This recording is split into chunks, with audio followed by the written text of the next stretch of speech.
ilaa 8 nin oo 2 ka mid ah ay ka soo jeedaan dalka Iran, 6 kalena ay u dhasheen Hindiya,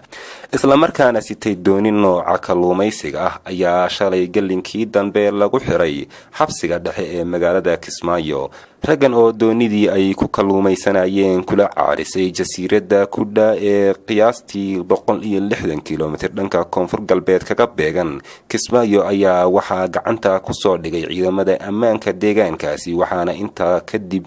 loo soo gudbiyay ayaga iyo doonidiiba dhanka magaalada Kismaayo. gudoomiyaha degmada Badhaadhe Maxamuud Axmed Fanax oo warbaahinta la hadlay ayaa sheegay in raggani ay u xaqiijiyeen in muddo 4 bilood ah ay si sharci darro ah uga kalluumaysanayeen xeebaha gobolka, isla markaana doonidii ay wateen u saarayd kalluun gaaraya 300 oo tan. taliyaha booliska gobolka Jubbada Hoose Maxamed Naasir Guuleed oo lagu wareejiyay raggan gacanta lagu soo dhigay ayaa sheegay inay xabsiga dhigayaan laguna qaadi doono dembigii ay galeen ciqaabtiisa. dhacdadan ayaa ku soo beegmaysa iyadoo dhowaan xukuumadda dalka Hindiya ay ansixisay heshiis ay la galeen dowladda Soomaaliya oo qoraya in maxaabiista ay kala qabtaan labada dal ee dembiyada gala ay isweydaarsadaan si loogu maxkamadeeyo mid kasta dalka uu ka soo jeedo. ma aha markii ugu horeysay oo rag noocan oo kale ah lagu soo qabto xeebaha Soomaaliya iyaga oo si sharci darro ah uga kalluumaysanaya